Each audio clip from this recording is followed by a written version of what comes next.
Happy Monday, ladies and gentlemen. I'm Mackenzie Lambert, your host for Mack and the Movies.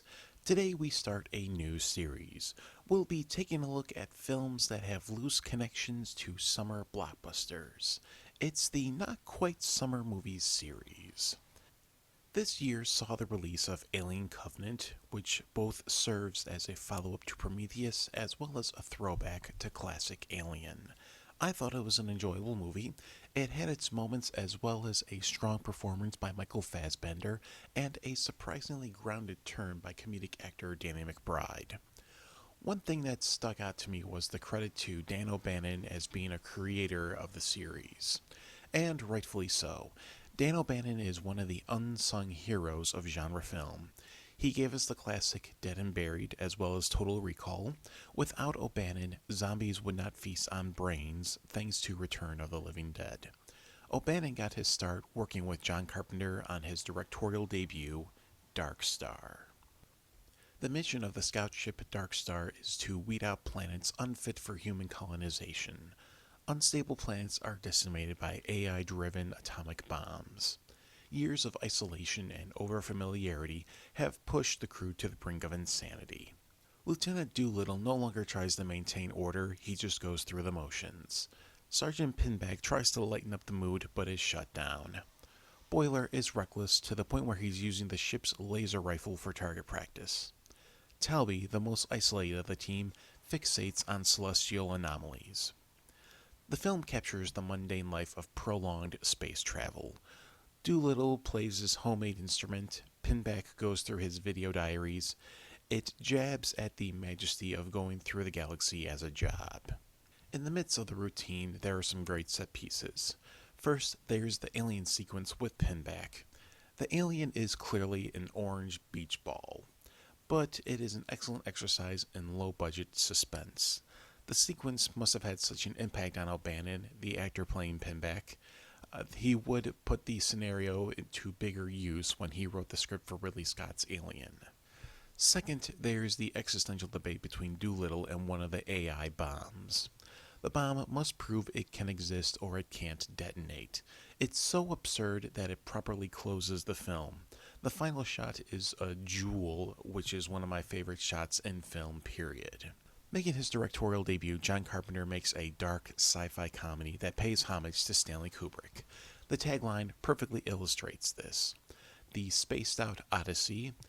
Another one of the taglines is Mission of the Strangelove Generation. The cast as an ensemble works well together in that they don't get along. Cal Cunningham and Dre Pahik don't have much to do with their screen time. Pahik especially doesn't do much until the end when he shines. Brian Norrell as Doolittle comes off as callous, but he comes through for the team in the end. Dan O'Bannon as Pinback is hilarious. He has some great depth and comes off as tragic comic. Douglas Knapp's cinematography captures the claustrophobia and isolation of space. This seems to predate the camera work of John Alcott for The Shining. O'Bannon's work as an editor on Dark Star strengthens Knapp's efforts. John Carpenter's theme shares nuances with other works. Here's Carpenter's theme as covered by YouTube user Jerry C.D. DeTano. First, here's the introductory section.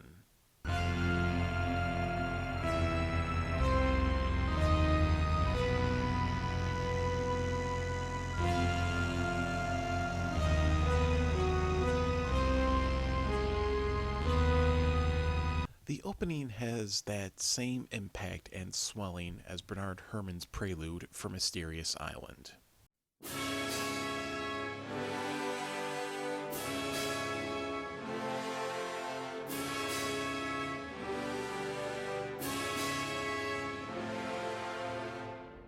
As the theme for Dark Star progresses, it establishes a melody reminiscent of Ron Grainer's work for Doctor Who.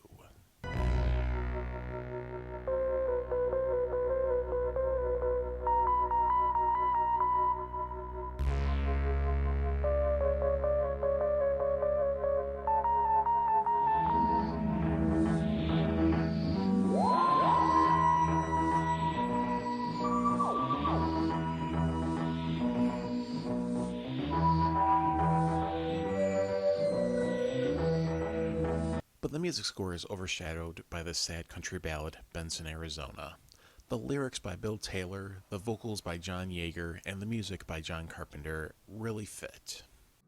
Kingston, Arizona, blue warm wind through your hair.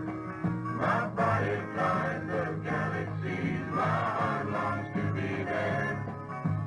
Kingston, Arizona, the same stars in the sky, but they seem so much kinder when we watch them, you and I.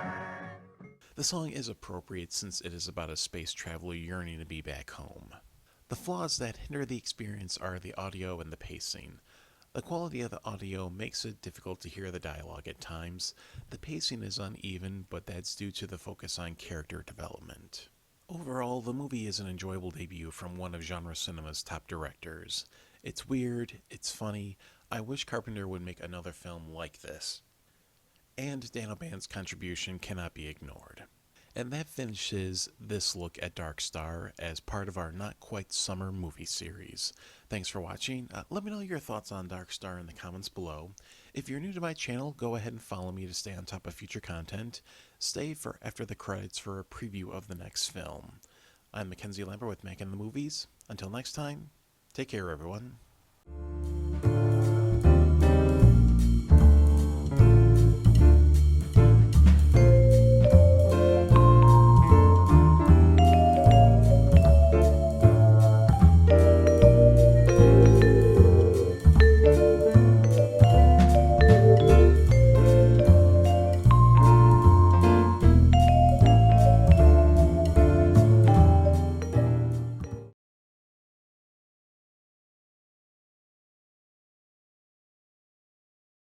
They live by night. They hide in the dark and rise from the shadows. They can never feel the warmth of living human blood in their veins. Their bodies are cold and dead. Dracula versus Frankenstein.